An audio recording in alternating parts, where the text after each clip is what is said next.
tell me like what it is to be a forensic nurse examiner. What's a day in your life like, or a day at work like for you? Yeah. Was this your first job out of nursing school, or what did you do before? No. That it would be a great place for a new grad to start. And go ahead. I'll let you answer. No. Okay. Yes. So I have to be very calculated in how I speak to them. So are the call shifts like 12 hours? Are they 8 hours? That's the thing about it. You make your own time.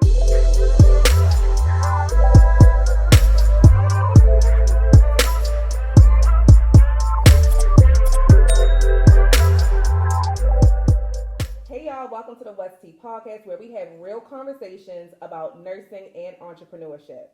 So I have with me Tenee, and she is a forensic nurse examiner. My name is Morgan San Diego, and I'm a psychiatric nurse practitioner. So we are talking today about forensic nurse examiners, what they do, how to become one, and all the things. So Thank you for coming. You're welcome. I'm so excited. Yes.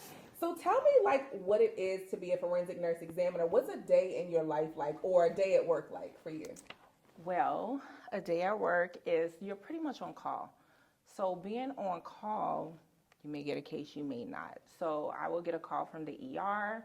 They will let me know I have a patient in, and I usually ask for a little background, and then I'll have the primary nurses come in and do blood draws and urine samples before I show up.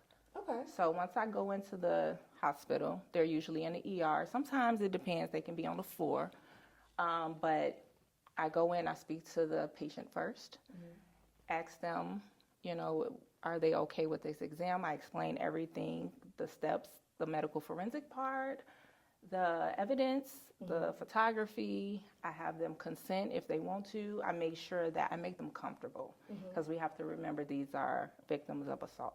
Yeah. So I want them to know that they have full control over their exam. Wow. Yeah.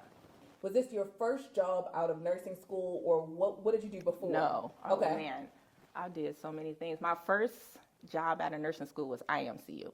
Okay. So I did that full-time for a year, then went down to part-time, started working in outpatient psych. Okay. Yeah. Okay. So I, did all the injections and all that stuff. I did that. I did travel nursing, and then I got my master's, and then became a clinical manager in home health. Okay. Yes. So it sounds like there's a huge psych component of this job. Absolutely. So do you think that it would be a great place for a new grad to start? And go ahead. I'll let you answer. No. Okay. So No. What things do you think helped you the most, or what specialties that you worked in helped you the most when you applied for and started this job? Working on the floor definitely is helpful, and working in psych, because you got to understand these people coming in that's been through this abuse, they are not themselves. You got to know how to talk to them. You got to make them feel comfortable. You have to know exactly what words to say. Yeah. So that is very important, just keeping them comfortable, making sure you're not taking them back to the situation that happened.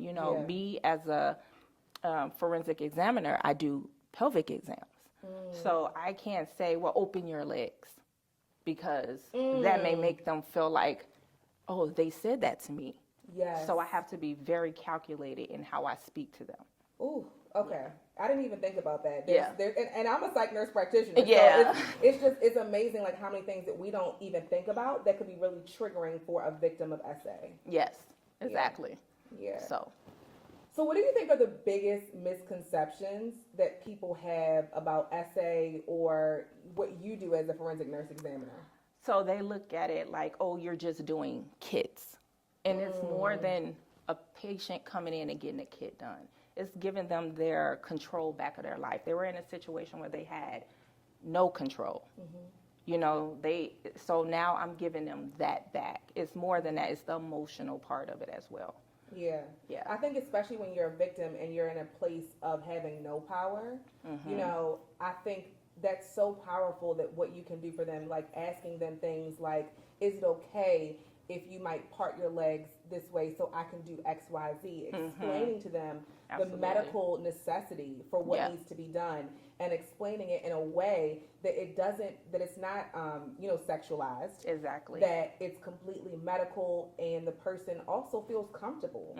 That's a lot to balance. It is. It is. And it's emotional for me as well. You know, Yeah. I have the right to sit there and hold their hand the whole time if they want me to. I mean, you know, some people may shed a tear with the patient, and it's okay. Yeah. You know, you are I human. would cry. Yeah, I would be in there crying every day, every day. yeah, and I actually deal with patients ages 13 and up.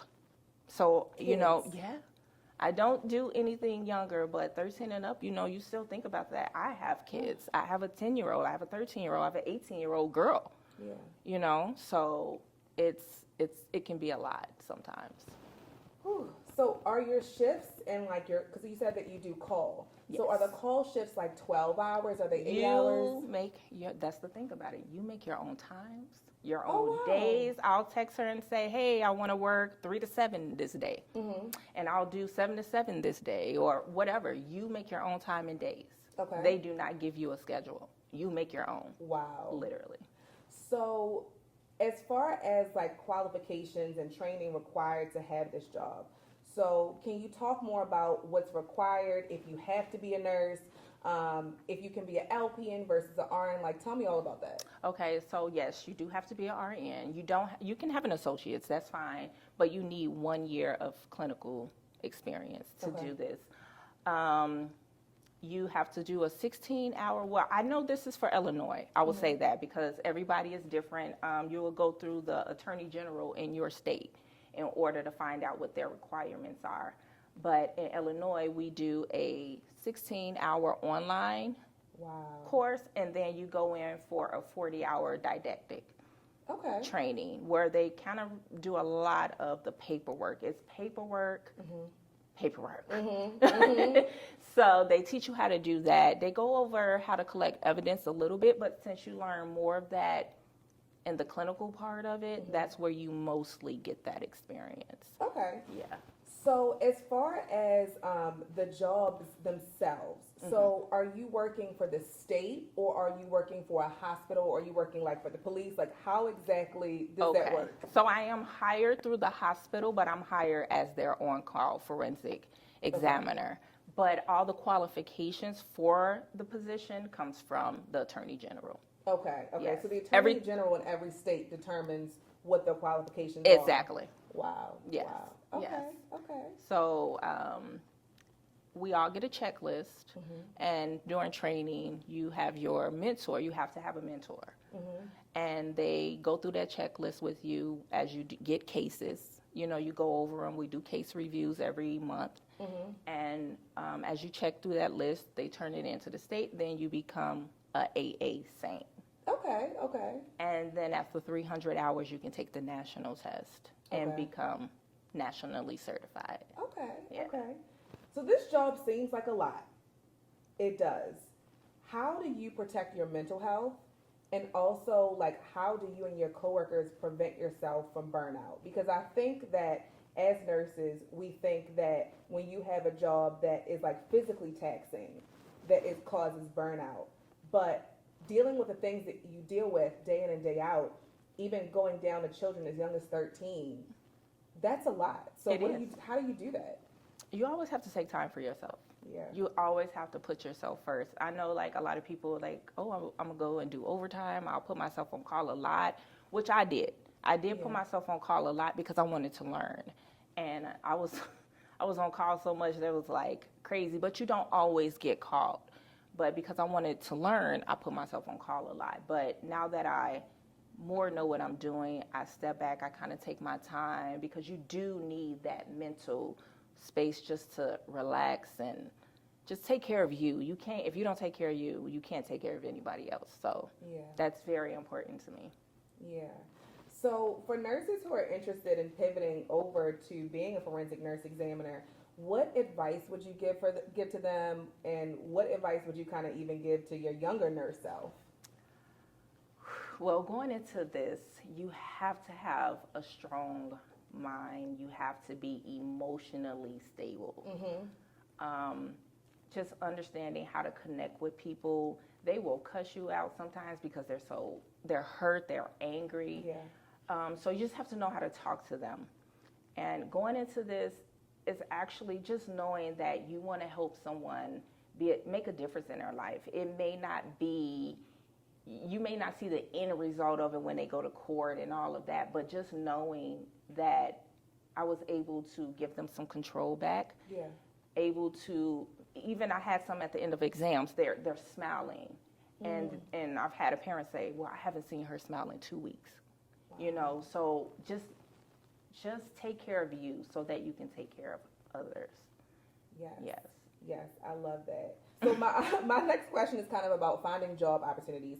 So are these opportunities like kind of only available through the hospital, or like what types of roles do you see forensic nurse examiners in that we might not even think about?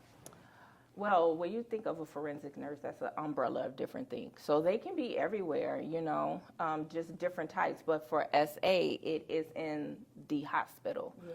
So how I found mine was looking at a hospital that has that program, and they're usually hiring a lot of times for them because it's on call, and they have to have someone on call 24 hours a day, every single day. Okay. So they usually hire a lot because, like I said, they don't make your schedule. You make it yourself. So just a hospital that has that SA program, and you apply. You just have to have the credentials.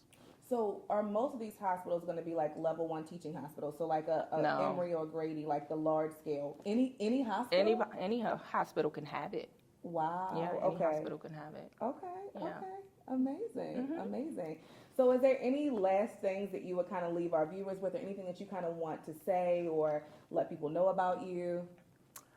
Oh, I really... I know that's such a loaded question. I know. That's such a loaded question. Oh my God, nursing is more than just bedside. It's more than being in a hospital. Nursing is so many different things in nursing. Yeah. Don't come into nursing thinking like, oh, I have to only do this.